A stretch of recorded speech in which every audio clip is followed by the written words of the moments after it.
I want to answer this question from two perspectives. Number one, as a direct beneficiary or someone that was directly affected by these elections. I went through the electoral process, and we made sure that that which INEC had stipulated, we followed to the latter in our polling units. In a lot of our polling units, results were even cancelled because of technical issues. You understand? Any sense of overvoting was critically analyzed. We made sure that result sheets, pictures were taken as was prescribed by the process INEC and transmitted.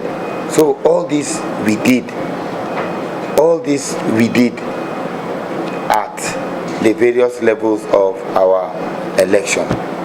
So with regards to the second phase, if this were not done in other areas, of course, there's a lot to be desired.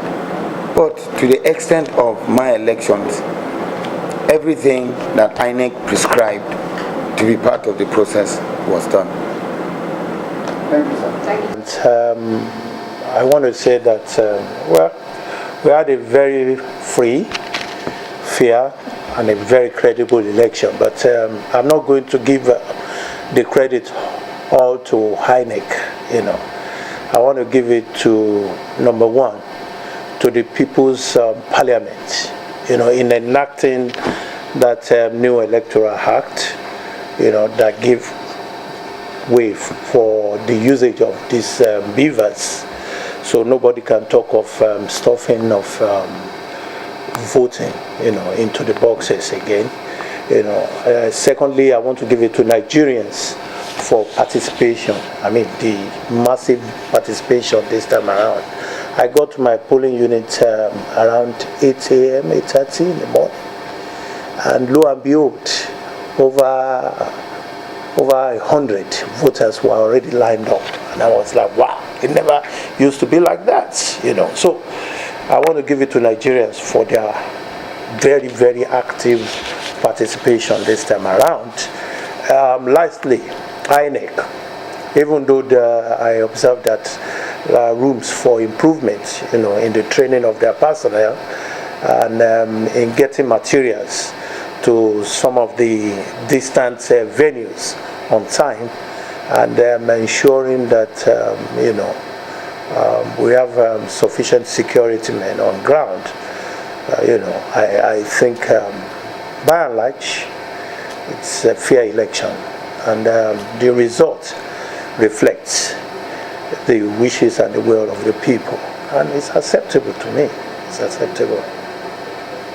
It's a new government. New governments come with new policies, and definitely we must always think of ways proactively. The world is evolving.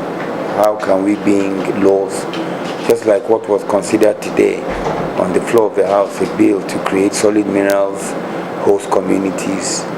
It was one of the things I wanted to work on I intend to work on extensively in the 10th Assembly, where solid minerals would equally have a pride of place, because whether we like it or not, that's the next frontier with regards to income generation for our country.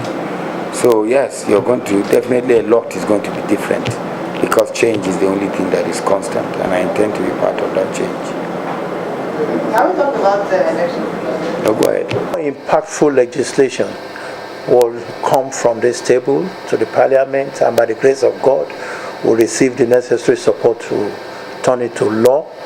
I want to assure Lagosians through my constituency that more benefits, dividends of democracy, in terms of constitutional democracy, in terms of a more unified country, in terms of prosperous nation, in terms of a transformed economy that can guarantee employment for our youth is coming. That's what we are bringing to the table.